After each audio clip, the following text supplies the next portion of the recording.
Hello everybody, I am Player Negative, and today I'm just going to talk about this because I bet a few of you guys are sick of me just saying this, but honestly, it just needs to be said because I don't normally get into controversial topics, but this honestly doesn't count as that, and so I'm pretty sure everyone who is aware of this, and I mean everyone who's aware of this in the gaming industry, is aware of the current hell that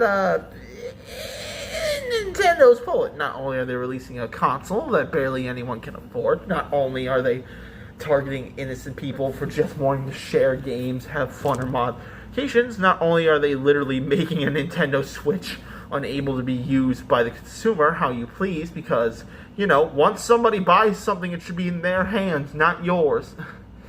Nintendo. But honestly, the most heinous thing, and the thing that could kind of screw everything over for the future of indie games, is Pokemon and Palworld's legal litigation crap. So if you have been unaware for a few days, Nintendo has been trying to actively destroy and sue Palworld, or, as you may know it as, Pokemon with Guns. Now, as someone who's never played Pokemon that much, why I have managed to play Fire Red on Flash and have enjoyed it a few times, you may think that I have some stupid idea that I don't know what I'm talking about. But as someone who's looked at the lore, played the games, and watched a few things of the anime, I have a pretty good understanding. But also, the more I looked at Pokemon with a new, fresh pair of eyes, the more I started to realize something. This ain't right. And it's not apart from the fact that Pocket Pair is literally being forced to destroy their own game for the sake of survival of their company by someone who's lost their soul and hope because Reggie Iwata and a few other figureheads of Nintendo who used to basically keep everything in check are gone now. No. It's the factor that why Pokemon is suing Palworld for pet infringements, the things they don't even own, there's also another reason I believe that they're suing it. Because it takes a genre that they consider family-friendly in a much more darker light, and exposing more darker elements of Pokemon that Nintendo doesn't want you to know about. So, join me, my friends, as we delve into the reasons why Pokemon is darker than you think. Prepare yourselves, because I got 6 reasons to explain this. Anyways, let's start with the first aspect. And you probably heard me talk about it once or twice on this channel. Pokemon's animal abuse problem and how its combat system parallels real-world fighting with certain animals, be it cocks, dogs, or insects. Now, we're going to ask a normal Pokemon fan to please explain this to us, because while I have touched on it before, now tell me, little boy, how do you train a Pokemon? Well, you would head down to the nearest Pokemon Center, pick your starter, and from there you would just proceed to walk about, run into another trainer, and get into a battle. Alright, now what normally happens in these battles? Can you, care to explain? Like, specifically, how do they go? Well, you would start doing different moves that would affect the Pokemon by knocking their HP bar down. Different type advantages do different things, like rock, paper, scissors. Alright, now what happens to them when they hit 0 HP? And what happens at the end of the battle? Well, I'll explain that, but before then, it's a 2v2 fight, and basically they just beat each other up a little bit. In the anime, most characters yell out the attack they want the Pokemon to do and point their finger out. And then the battle ends when a Pokemon hits 0 HP, fainting, and then basically just getting the cash from whoever lost the match. Alright, so in retrospect, what you said was the trainer takes the Pokemon in its normal stage, they run into a battle, and it's a 2v2 match between the Pokemon you have and the Pokemon that runs into it, and the two fight each other till the other one faints, you said? Why would they faint from being beat up? The only way you would be faint from being beat up is if you were knocked out.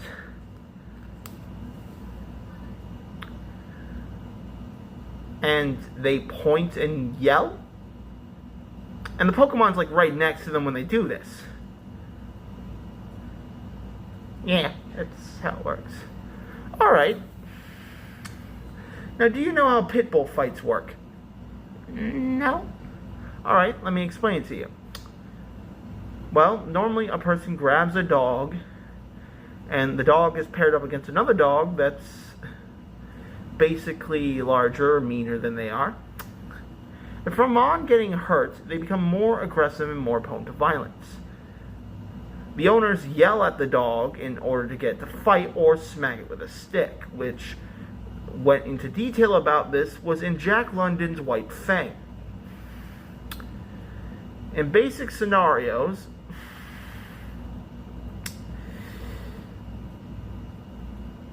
the two animals beat each other up till one is fainted, as you stated, and what does the trainer get out of this? Money. Pokédollars to be exact. They get money out of this. Similar to how when people gamble over the dog fights and who wins, the winner receives the money from it. Well, don't they die? The Pokemon faint. Yes. But do you know why they faint? No, because they're injured. I didn't know that. Did you ever play the original Fire Red? No. Alright, let me explain. In the original Fire Red Pokemon game, Red, which is the name of the trainer you play as, has a rival named Gary Oak, Professor Oak's grandson. Now, why does this matter to you exactly? Well, throughout the game, in true Pokemon fashion, the rival constantly berates your player character, attacking you with a Rattata, which is a really annoying Pokemon that is kind of an invasive species, which we'll get to that later. And basically in the game, they would constantly pursue you with a more evolved Rattata every single time. Now, by the time you beat it, it always comes back. But when you beat it in its final evolved form, that doesn't happen. The rival doesn't show up anymore. Until you head to a strange building. He turns to you and says the following. Why are you here? None of your Pokemon are dead. And we see a grave in this building. A building that's full of tombstones dedicated to dead Pokemon. When the Pokemon faint, they're not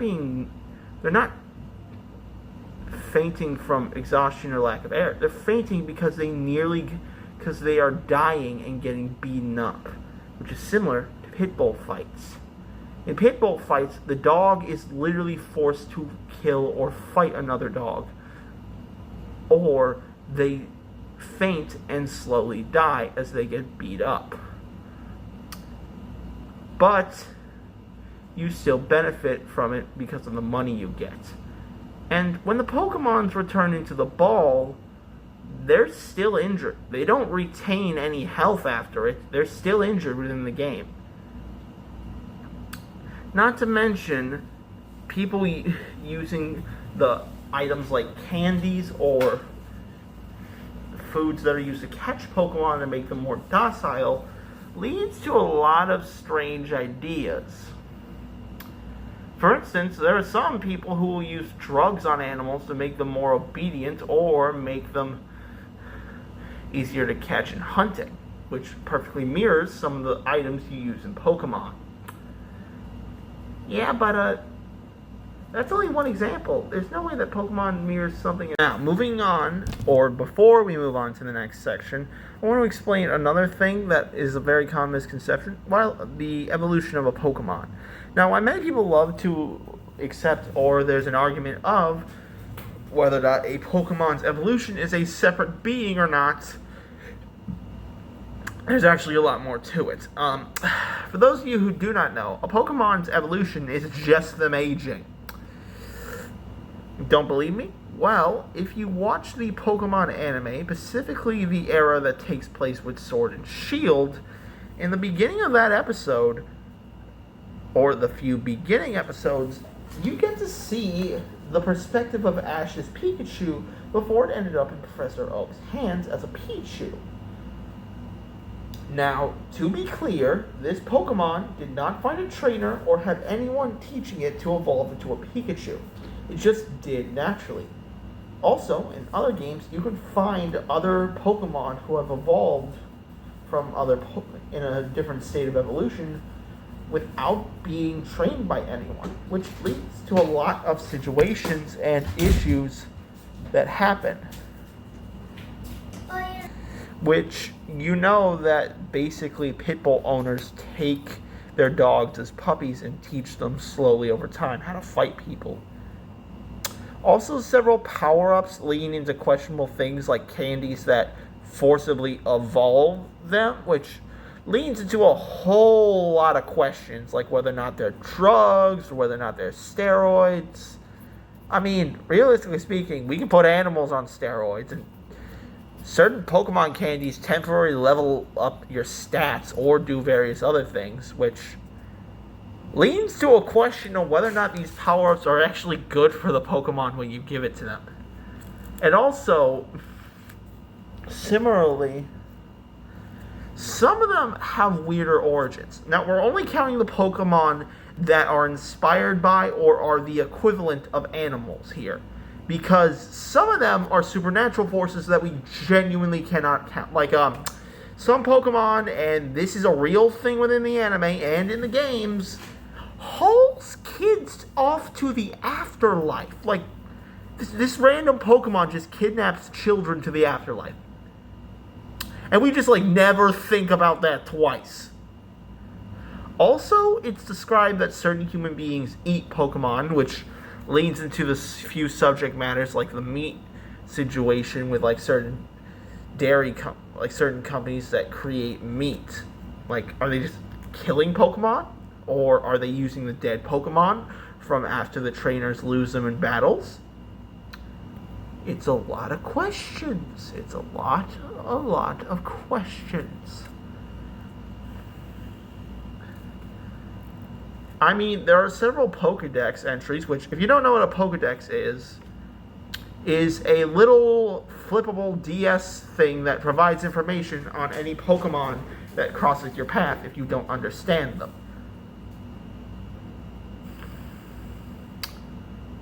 But with all that insanity aside, let's move on to the next section of things.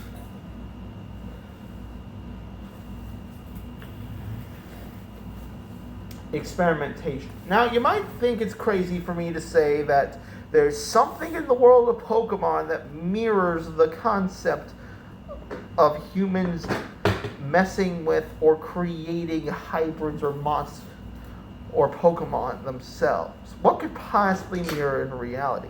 Well, in reality, some human beings have managed to create hybrids or new types of animals that exist that, while they aren't genuinely perfect, they do exist. Which mirrors a few dark concepts within the world of Pokemon. Like, for instance, Mewtwo. If you strip away the fact that he's based off of that, if you strip away the overpowerness of him and the whole anime shenanigans of the whole Shadow the Hedgehog stuff, which he was actually inspiration for Shadow the Hedgehog, he mirrors a similar concept in reality. People trying to revive or recreate certain animals using DNA from extinct artifacts or other things. Now, I'm not trying to talk about Jurassic Park or anything like that. What I'm talking about is a real thing that people have actually done. Some people have tried to basically genetically modify or replicate the genetic structure of a mammoth. Yeah, you probably, which is weird, but it lines a whole lot similar with what the characters in Pokemon were trying to do when they made Mewtwo. He was a replication of an extinct animal that exists in real life. That why it's not a perfect fit is something they were trying to attempt, and the animal literally lives in suffering and constant pain. The only reason we don't cross Mewtwo with that is because his pain is more emotional, and that was a trick by the writers to not make you think about that. Alright, that side note aside, another thing that Pokemon mirrors in real life that a lot of people don't tend to think about, and forgive me for saying this,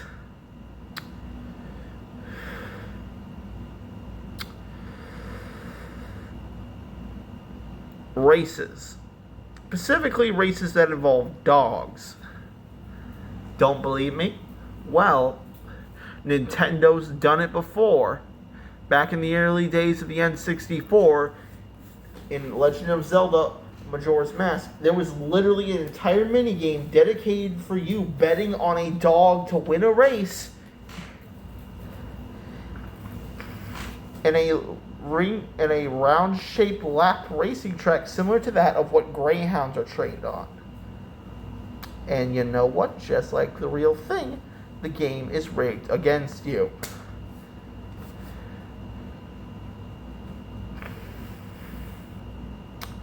Now, look at Palworld for a second.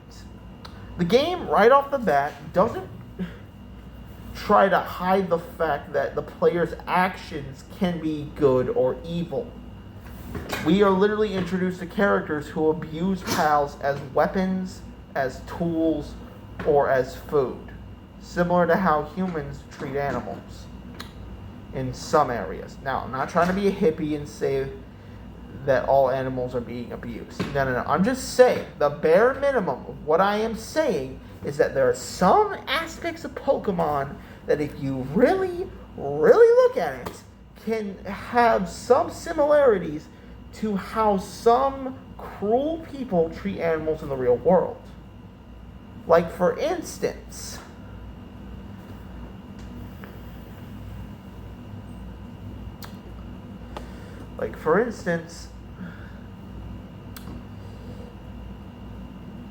people messing with a natural ecosystem. In Pokemon Sun and Moon, it's explained in the Pokedex that certain Rattatas were sent into the wild as an invasive species to kill another invasive species. When that didn't work, or when they were spread out, they became a dark type and started raiding into other areas, destroying things. Not to mention, when other Pokemon that weren't supposed to be there were sent into the game, their appearance got altered, or they became more venomous or poisonous to the environment. Like, for instance, one particular Pokemon that's made out of a pile of goop literally is covered in trash now, and those things that resemble teeth on his face are actually parts of trash that collect toxins.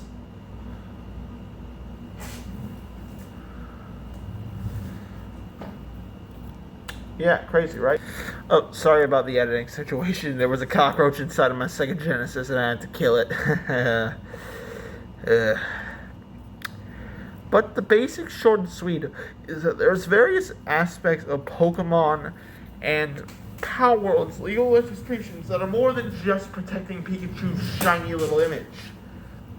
The factor is that certain aspects of Pokemon that are darker, that Nintendo tries to cover up with the anime being all about friendship and hard work and determination, covers up the darker aspects of Pokemon that mirror real-world situations like animal abuse, using animal experimentation, or things like using drugs on animals, or how people kill them in order to make meat.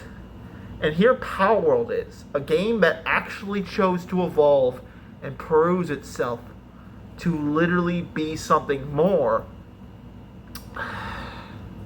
is getting destroyed because not only is it literally competition for Nintendo and because they don't want to fight with anyone, but also because they genuinely see that the game they're making is a lot more darker than what they want people to lead on. And this isn't the first time another video game has tried to literally expose them. A Pokemon knockoff that was made by a animal shelter foundation literally got sued by Nintendo because of its grittier design. Even though, when you look at Pokemon's battle system, its lore, and how the Pokemon are actually treated, when you think of these less as game mechanics and how they actually are, it's a lot more deeper and a lot more darker. But here Power World is showing you that your actions have more consequences based on how they're treated. But it also shows that you can be a good or a bad person, and that it focuses more on teamwork and coordination. In a battle in Pokemon, it's just a simple 2v2 match where the two players are just standing there with the battle music playing in the background as you make random choices of what attacks to do. And it's the same stale, stupid thing every generation. I picked up Fire Red, and the reason I haven't played any other game is because, number one, I'm not allowed to, and number two, it's just the same repetitive thing over and over and over again. That's why I prefer the spin-offs. I got my hands on Pokemon Ranger, which actively did better. The game wasn't about catching Pokemon and being the very best. It was about protecting an island filled with Pokemon by people who wanted to destroy it and reap its resources. And the thing that I liked about it, the human character was actually doing something. Ask yourself this. When has Ash Ketchum ever had to fight someone with his own bare hands or his own abilities?